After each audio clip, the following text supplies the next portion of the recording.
গত কয়েকদিন আগে আমি গিয়েছিলাম বড়ই বাগানে ফটোশুট করতে সিনিয়র আপুর এন্ড গাইস। এখানে ফটোশুট গুলো এত সুন্দর হয়েছে, এত জোস হয়েছে, আপনারা না দেখলে বুঝতেই পারবেন না। আজকের ভিডিওতে সমস্ত কিছু আপনাদের সঙ্গে তুলে ধরবো, কি করলাম না করলাম।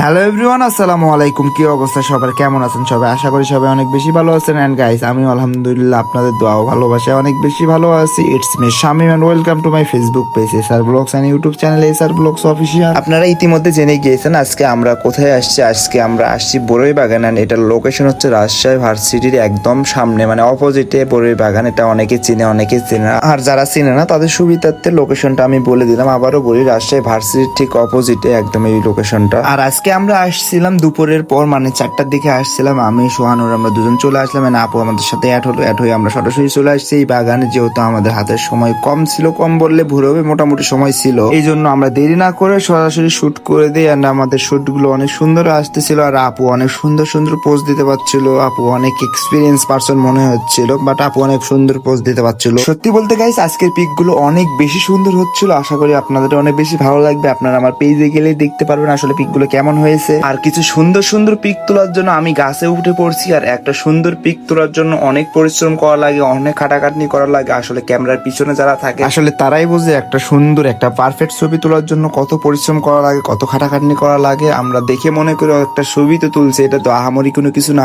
কিন্তু এই আহামরি ছবিটা তোলার জন্য অনেক কিছু পরিশ্রম করা লাগে, অনেক বেশি কষ্ট করা লাগে। আসলে গাইস, ফটোগ্রাফারদের কষ্ট সবাই বোঝে না। যারা ফটোগ্রাফার তারাই ফটোগ্রাফারদের কষ্ট বোঝে, এবং যারা মন থেকে ফটোগ্রাফি ইন্ডাস্ট্রিকে ভালোবাসে এবং বোঝে তারাই বোঝে ফটোগ্রাফারদের আসলে কতটা কষ্ট, তাদের কতটা পরিশ্রম করা লাগে, রাত জাগা লাগে, এডিট করা লাগে, অনেক কাজ আছে। কিন্তু আমরা মনে করি যে একটা সিম্পল ছবি তুললো, এটা তো আহামরি কোনো কিছুই না, এটা তো সবাই পারে। আসলে এটা সবাই পারে না, যারা মন থেকে কাজটা করে তারাই পারে, তাছাড়া অন্য কেউ পারে না একটা ভালো ছবি আনতে। এনিওয়ে গাইস, আপনারা যদি কেউ আমার কাছ থেকে ফটোশুট করে নিতে চান তাহলে অবশ্যই আমার সাথে যোগাযোগ করবেন। আমার সাথে যোগাযোগ করার জন্য আমার পেজে মেসেজ দিবেন অথবা আমার হোয়াটসঅ্যাপে মেসেজ দিবেন। আমার নম্বর আমার আইডির বায়োতে দেওয়া আছে, আমার পেজের বায়োতে দেওয়া আছে। সরাসরি আমার নম্বরে কল অথবা মেসেজ করতে পারেন, অথবা আমার আইডিতে মেসেজ করতে পারেন, অথবা আমার পেজে মেসেজ করতে পারেন। আমি সব ধরনের ফটোশুট করে থাকি, বিয়ের ইভেন্ট থেকে শুরু করে যে কোনো ধরনের ফটোগ্রাফি এন্ড ভিডিওগ্রাফি সব ধরনের কাজ আমার কাছ থেকে করে নিতে পারবে। এবং আপনাদের বিজনেসের জন্য প্রোডাক্ট শুট থেকে শুরু করে যে কোনো ধরনের শুট আমার কাছ থেকে করে নিতে পারবেন। আর আপনারা অনেকে মনে করেন আমি শুধু রাজশাহীতে ফটোশুট করি, এমন কিন্তু না গাইস। আমি অল বাংলাদেশ সব জায়গায় শুট করি। আপনারা বাংলাদেশের যে কোনো জায়গা থেকে আমাদেরকে বুক করতে পারেন। আমাদের টিম বাংলাদেশের যে কোনো জায়গায় গিয়ে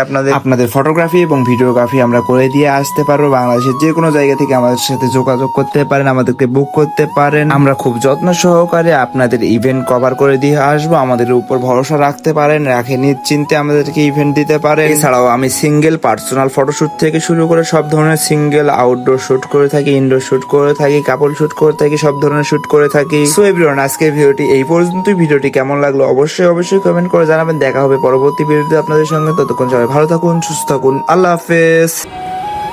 ও সাপু, কেমন লাগলো বলেন? খুব জুনিয়রের সাথে ফার্স্ট টাইম। ছবি কেমন লাগছে?